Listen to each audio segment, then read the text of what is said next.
Welcome back to U.S. Farm Report this weekend. Well, ahead of the big Pro Farmer Crop Tour, but also post-August reports from USDA. Arlan, when you look at last Friday, what came out? I mean, it wasn't really a bearish report, but to start this week, commodity markets were brutal. Yeah, it really was. And I felt like, first of all, the reaction to the report, we know the first reaction is the algos, the computers, and they're only reacting to what they've been programmed. And that tells me that the funds programming those algos had expectations that we were going to see USDA slash the yields for corn and soybeans, and they were very disappointed USDA did not. And so they sold off those markets hard. The human element brought those markets back. And that was encouraging. I thought that was justified. Those were as of August 1. And August 1, the crop ratings are pretty good for corn and soybeans. And when you look at soybeans from a former agronomist standpoint, I can't say yet where we're going to be with the national crop. Are there problem areas? Yes. Are there some really good areas? Yes. I really can't argue with a trend yield for August 1st because that possibility is still there. With corn, they came down, I thought, a reasonable amount. It was actually a fraction of a bushel more than what we anticipated, but I can't argue with it. I think we're going to continue to see that come down. Corn's further in the maturation process, I think, was sped up more by the heat that we had this summer. That tends to lead to smaller kernels, although we've cooled down since then. But we still have a lot of areas that are dry, and I think we're going to see those yields drop down to low 170s, maybe even more than that. But we'll learn a lot next week about ear health across the Midwest to give us a better indication of that. But I thought it was overall a pretty neutral report based on what we should have been expecting. Yeah, so then, Kristi, then as we came into this week, what pressured these prices to see us fall so much to start this week? Yeah, I think what you're seeing is just seasonally, it's really hard for these markets to rally throughout the beginning of August, right? So seasonally, August 1 through even parts of halfway through September for corn is a struggle point. And I think you need that information to continuously get bears off the backs of bulls in this situation. And so we didn't really get that to a degree. You know, we saw the yield cut in corn, but you still ended up with a carryout level that's okay as long as nothing happens, right? As long as we don't see additional yield cuts, as long as we don't see demand start to really push forward.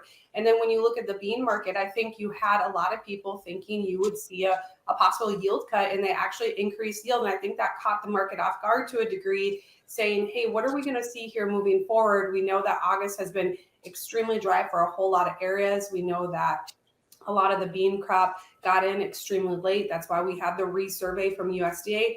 And we also know that you have the Western Corn Belt that's great at producing beans really dry. So there's a lot of unknowns, and unknowns during this period of time tend to just give the market a little bit of a flat or negative bias.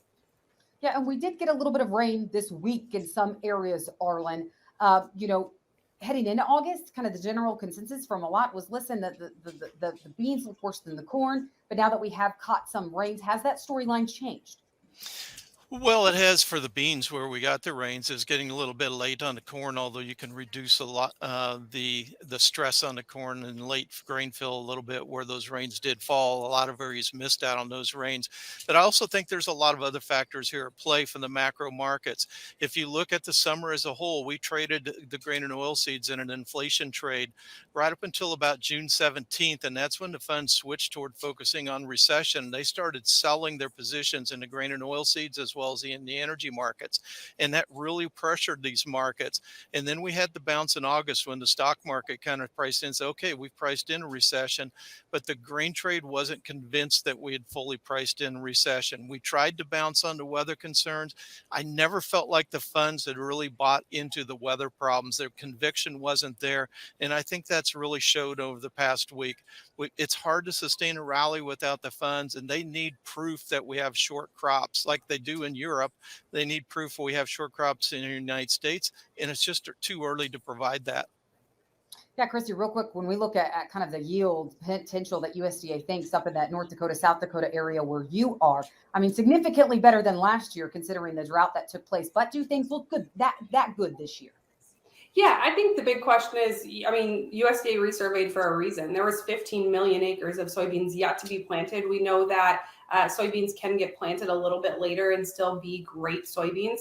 But to carry a yield like that, you're 0.1 bushel away from a record yield for soybeans, you really do need really great conditions. And I'm not sure we've seen that over the last 15 days. You've really dried in. You look at North Dakota as a whole, they don't have really any chance for moisture moving forward for the next about 15 days outside of the eastern, like 1/4 of the state. You look at North Dakota starting to dry out really bad. Nebraska, we know that they have a lot of irrigated land, but that's a different story for corn versus beans. We know that you have southern Iowa that's been extremely dry. Central to north central Illinois been really dry as well. Iowa did get some great rains, some slow, perfect rains the other day, but there's a lot that needs to come for those other areas, and we have a crack at it over the next 5 days. That's going to be the biggest question. Do we actually see that happen, and how far west do you get it for those acres?